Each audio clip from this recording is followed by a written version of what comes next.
ہمارا مقصد اس صورت کو سمجھنا ہے، اس لیے ہم اس کے ناموں پر زیادہ زور نہیں دیتے۔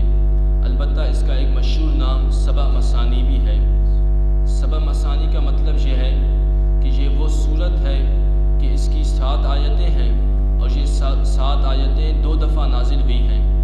قرآن پاک کی جتنی بھی صورتیں ہیں وہ سب صورتیں ایک دفعہ نازل ہوئی ہیں۔ سورہ فاتحہ کو یہ شرف حاصل ہے کہ یہ 2 دفعہ نازل ہوا ہے، یعنی یہ صورت مکی بھی ہے اور مدنی بھی ہے۔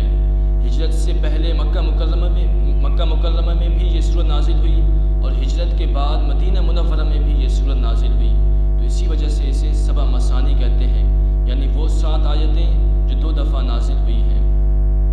اور سورہ فاتحہ کے بارے میں کہا جاتا ہے کہ یہ اتنے علوم سے بھرپور ہے کہ قرآن مجید فرقان حمید کے باقی جتنے علوم ہیں وہ سارے علوم اس سورہ فاتحہ میں جمع ہیں۔ گویا یہ سورہ فاتحہ پورے قرآن پاک کا مختصر ہے۔ اللہ تبارک و تعالیٰ نے ارشاد فرمایا، الحمدللہ رب العالمین، تمام تعریفیں اللہ کے لیے ہیں۔ اس الحمدللہ سے ہمیں یہ سبق بھی ملتا ہے کہ ہم اپنے جس کام کو بھی شروع کریں اس کام کو اللہ کی تعریف سے شروع کریں، کیونکہ اللہ تبارک و تعالیٰ نے اپنے عظیم کتاب کو، اپنی آخری کتاب کو، اپنی تعریف الحمدللہ سے شروع فرمایا۔ اس کا مطلب یہ ہے کہ تمام تعریفیں اللہ کے لیے، یعنی جو شخص جب بھی جہاں بھی جس کی بھی تعریف کرے گا وہ تعریف حقیقی طور پر اللہ کی تعریف ہے۔ اگر ہم سورج کی تعریف کریں، چاند کی تعریف کریں، آسمان کی تعریف کریں، زمین کی تعریف کریں، درختوں کی تعریف کریں، پہاڑوں کی تعریف کریں، دریا ندی نالوں کی تعریف کریں، انسانوں کی تعریف کریں، الغرض جس بڑے سے بڑے چیز کی بھی تعریف کریں اور چھوٹے سے چھوٹے ذرے کی بھی تعریف کریں، تو یہ حقیقی طور پر اللہ تبارک و تعالیٰ کی ہی تعریف ہے، کیونکہ اللہ کے سوا جو کچھ بھی ہے وہ سب اللہ تعالیٰ کی مخلوق ہے، اور مخلوق کی تعریف کرنا حقیقی طور پر اس کے خالق کی تعریف کرنا ہے۔ کسی چیز کی تعریف کرنا حقیقی طور پر اس کے پیدا کرنے والے کی تعریف ہے، تو ہم دنیا میں جس چیز کی بھی تعریف کریں گے وہ حقیقی طور پر اللہ تبارک و تعالیٰ کا تعریف کرنا ہی ہوگا، کیونکہ ان سب کو اللہ تبارک و تعالیٰ نے پیدا فرمایا ہے۔ اس لیے فرمایا الحمدللہ، تمام تعریفیں اللہ کے لیے ہیں۔ اس کے بعد فرمایا رب العالمین، وہ اللہ جو سب جہانوں کا پالنے والا ہے۔ یہاں سے خود جواب دے رہے ہیں، پہلے ہم نے دعویٰ کیا کہ الحمدللہ سب تعریفیں اللہ کے لیے، اس کے بعد فرمایا کیسے سب تعریفیں اللہ کے لیے ہیں؟ اللہ کے لیے سب تعریفیں اس لیے ہیں کیونکہ وہ سب جہانوں کو پالنے والا ہے۔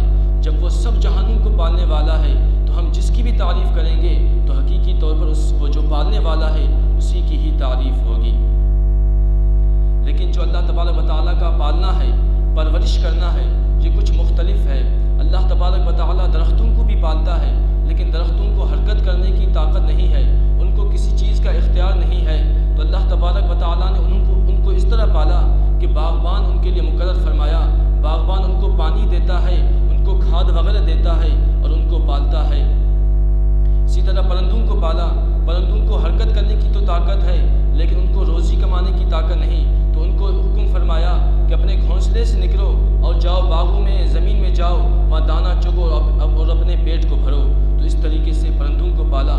لیکن انسان کو حرکت کرنے کی بھی طاقت ہے، انسان کو اختیار بھی حاصل ہے اور انسان کو روزی کمانے کی طاقت بھی حاصل ہے، تو انسان کو فرمایا آپ کو گھر بیٹھے بیٹھے کھانا نہیں ملے گا، آپ کے گھر بیٹھے بیٹھے پرورش نہیں ہوگی، بلکہ آپ کو اپنے گھر سے نکلنا ہے، دکان جانا ہے، محنت کرنا ہے، کاروبار کرنا ہے، وہاں کمانا ہے، پھر گھر آ کے خود بھی کھانا ہے اور بچوں کو بھی کھانا ہے۔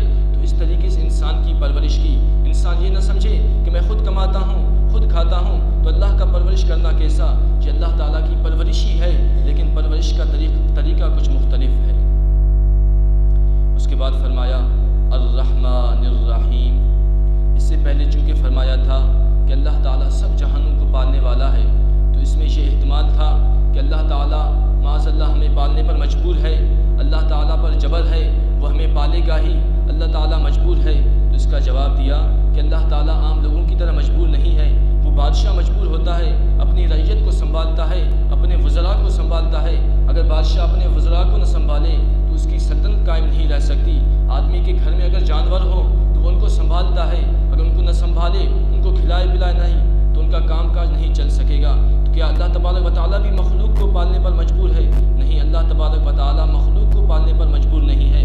اس کا جواب آگے دے رہے ہیں، الرحمن الرحیم، اللہ تبارک و تعالیٰ محض اپنی رحمت، محض اپنے کرم، محض اپنے فضل سے لوگوں کو پالتا ہے اور اپنے مخلوق کو پالتا ہے۔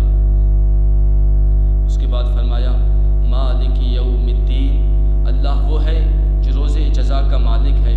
اس سے پہلے اللہ تبارک و تعالیٰ کی حمد کی گئی، اللہ تبارک و تعالیٰ کے پالنے کا ذکر کیا گیا اور اس کی رحمت کا ذکر کیا گیا، تو اس سے لوگوں کے دلوں میں امید کا جو سمندر ہے وہ موجیں مارنے لگا۔ تو اب چاہیے یہ تھا کہ اس کے دل میں اللہ تبارک و تعالیٰ کا خوف اور اللہ تبارک و تعالیٰ کی ہیبت بھی ڈالی جائے کہ لوگوں کے دلوں میں امید بھی ہو اور خوف بھی ہو، کیونکہ ایمان امید اور خوف دونوں کا نام ہے۔ انسان میں امید بھی ہو اور خوف بھی ہو تب اس کا ایمان مکمل ہو سکتا ہے۔ اگر صرف امید ہو خوف نہ ہو تو یہ بربادی ہے، اور اگر صرف خوف ہو امید نہ ہو تو یہ بھی ہلاکت کا باعث ہے۔ صرف امید ہو تو انسان کوئی گناہ کرے گا تو اسے کوئی خوف نہیں ہوگا، وہ کہے گا میں جو بھی گناہ کروں، جو بھی نافرمانی کروں، اللہ رحمان ہے، رحیم ہے، وہ بخشنے والا ہے، مجھے بخش دے گا، تو اسی طرح وہ گناہ کرتا رہے گا۔ اور اگر صرف اسے خوف ہو امید نہ ہو تو پھر وہ گناہ کر جائے تو اسے خیال آئے گا میں نے گناہ کیا، ابھی میں برباد ہوا، اللہ تعالیٰ مجھے نہیں بخشے گا، ابھی مجھے اس کی سزا تو بھگتنی ہی پڑے گی۔ اس طریقے سے وہ گناہ پر اور دلیر ہو جائے گا، وہ سمجھے گا مجھے سزا ویسے ہی ملے گی، ابھی میں دل کھول کے گناہ کروں۔ تو صرف امید ہو یہ بھی ہلاکت ہے، صرف خوف ہو یہ بھی ہلاکت ہے۔ امید بھی ہو اور خوف بھی ہو، اس چیز کا نام ایمان ہے۔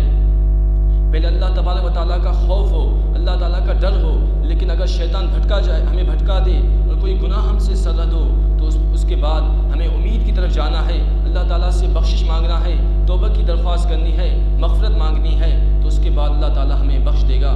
تو ابتدائی جو آیات ہیں رب العالمین، الرحمن، الرحیم، یہ تمام امید کے نظارے ہیں۔ اس سے انسان کے دل میں اللہ تبارک و تعالیٰ پر امید آ جاتی ہے، لیکن خوف کا ذکر کہاں؟ تو اسی آگے آیت سے کی مالک یوم الدین، اللہ وہ ہے جو روز جزا کا مالک ہے، اللہ قیامت کا مالک ہے، قیامت واقع ہوگی، اس دن سب کا حساب کتاب ہوگا۔ انسان نے دنیا میں جو کیے، جو نیک اعمال کیے، جو بد اعمال کیے، سب کا اس دن حساب کتاب ہوگا۔ تو آدمی جب قیامت کو یاد کرے گا، اس دن کی ہولناکی کو یاد کرے گا، اس دن کے حساب کتاب کو یاد کرے گا، تو انسان کے دل میں اللہ تبارک و تعالیٰ کا خوف آ جائے گا۔ تو اسی لیے الرحمن الرحیم کے بعد مالک یوم الدین کا ارشاد فرمایا کہ انسان کے اندر اللہ تبارک و تعالیٰ کا خوف بھی ہو اور اللہ تبارک و تعالیٰ پر امید بھی ہو۔ یہاں پہ اللہ تبارک و تعالیٰ کی رحمت اور اس کے خوف کا ذکر کیا گیا۔ اس سے ہمیں یہ سبق دیا جا رہا ہے کہ اے انسان، ابھی تمہیں چاہیے کہ اپنے اس رب کی عبادت کرو، اس رب کے سامنے جھکو، وہ رب جو تمہیں پالنے والا ہے، وہ رب جو تم پر رحمت نازل کرتا ہے، وہ رب جو آخرت روز جزا کا مالک ہے، اس دن کوئی کسی کا کچھ مالک نہیں ہوگا۔ تو ابتدائی ان آیتوں میں ہمیں عبادت کرنے کا سبق دیا جا رہا ہے۔ اس کے بعد آگے اشیاک نعبد و اشیاک نستعین سے صراحتاً عبادت کا حکم دیا جا رہا ہے۔ انشاءاللہ اشیاک نعبد و اشیاک نستعین کی تفصیل ہم کل پڑھیں گے۔ اللہ تبارک و تعالیٰ سے دعا ہے کہ ہمیں اپنا خوف عطا فرمائے اور خوف کے بعد ہمیں امید بھی عطا فرمائے اور ہمیں اپنی عبادت کرنے اور اپنے سے ڈرنے کی توفیق نصیب فرمائے۔ وآخر دعوانا ان الحمد للہ